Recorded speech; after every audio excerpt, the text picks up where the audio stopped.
En esta quinta práctica estudiaremos los conceptos de fuerza centrípeta y energía a través del análisis del movimiento circular.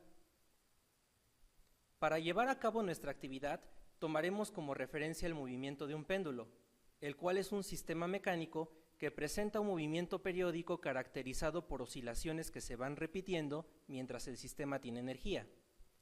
En términos de lo anterior, es importante definir qué es la energía. Entendemos por energía a la capacidad de un sistema para realizar trabajo mecánico, y en este punto vamos a definir dos tipos de energía.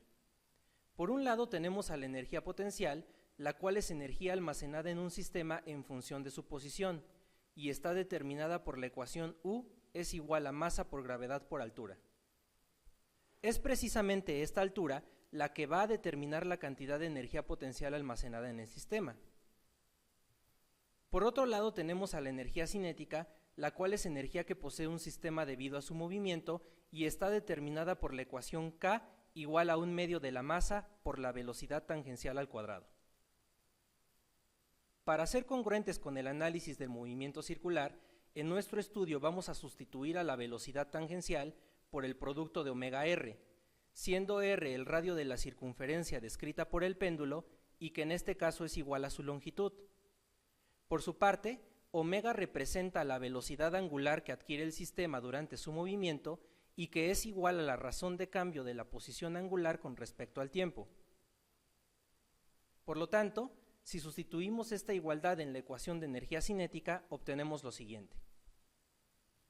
Una vez que tenemos clara la diferencia entre estos dos tipos de energía, es importante tomar en cuenta que en un sistema como el péndulo, cuando se encuentra en su posición de equilibrio y aún habiendo una altura h con respecto a un nivel de referencia que pudiera ser el suelo, esto no significa que el sistema tenga energía potencial.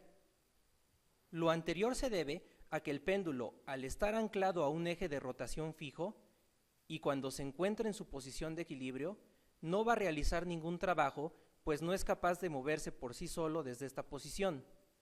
Sin embargo, si desplazamos el péndulo a un ángulo θ, entonces sí podemos decir que tiene energía potencial, pues con respecto a su posición de equilibrio ahora sí existe una altura h.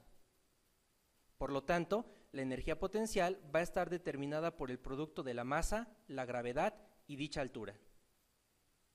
Sabiendo que la longitud del péndulo es L, que tenemos representada aquí y también aquí, es posible calcular la distancia vertical que hay desde el eje de rotación hasta la masa del péndulo a través de la expresión L coseno de θ. Por lo anterior, la altura h va a ser la diferencia de L menos L coseno de θ, y de esta manera la energía potencial puede ser calculada como el producto de la masa, la gravedad y L menos L coseno de θ que representa la altura h. Si factorizamos el término de longitud, obtenemos lo siguiente. Una vez que liberamos al sistema desde esta posición, comenzará a adquirir velocidad angular y por lo tanto la energía potencial que teníamos en un inicio se va a transformar en energía cinética dada por esta expresión.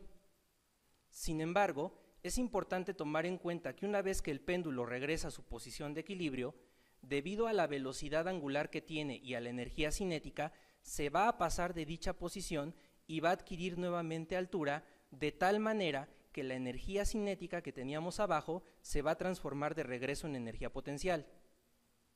Este proceso de transformación se seguirá llevando a cabo en ausencia de fuerzas disipativas y esto es lo que se conoce como ley de la conservación de la energía, la cual establece que la energía no se crea ni se destruye, únicamente se transforma. Es por esto que la energía potencial se va a transformar en energía cinética y viceversa durante el movimiento del péndulo. Esta igualdad que tenemos aquí nos va a permitir calcular la velocidad angular que puede alcanzar el péndulo al ser soltado desde un ángulo θ específico. Hasta ahora hemos hablado acerca de la energía y su proceso de transformación durante el movimiento del péndulo. Sin embargo, es importante mencionar otro concepto denominado fuerza centrípeta.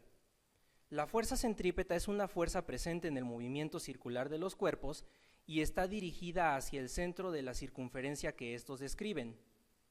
Esta fuerza es muy importante, pues es la que permite que el cuerpo permanezca en una trayectoria circular, al modificar la dirección de su velocidad tangencial. De acuerdo a la segunda ley de Newton, la fuerza centrípeta va a ser igual al producto de la masa por la aceleración centrípeta o radial.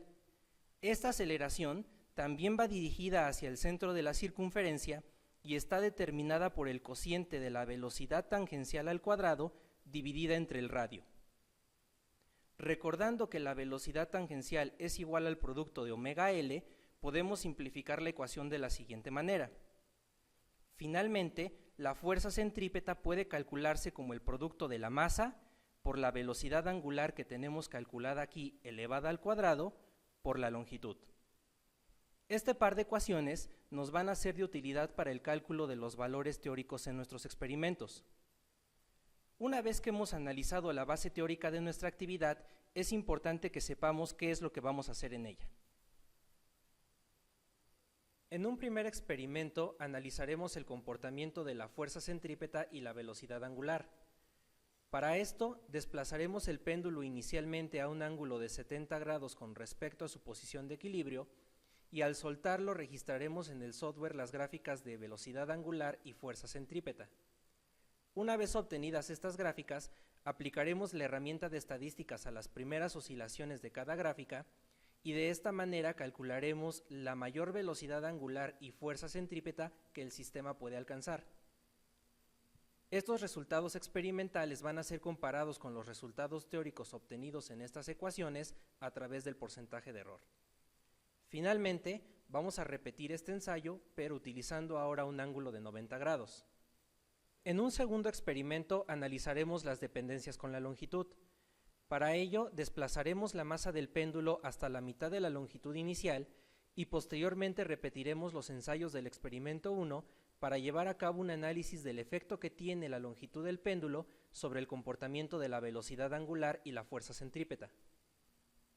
Finalmente, en el tercer experimento llevaremos a cabo un análisis de energías, para lo cual vamos a generar gráficas de energía cinética, energía potencial, energía total y un gráfico de interacción de energías para estudiar el comportamiento de cada una de ellas.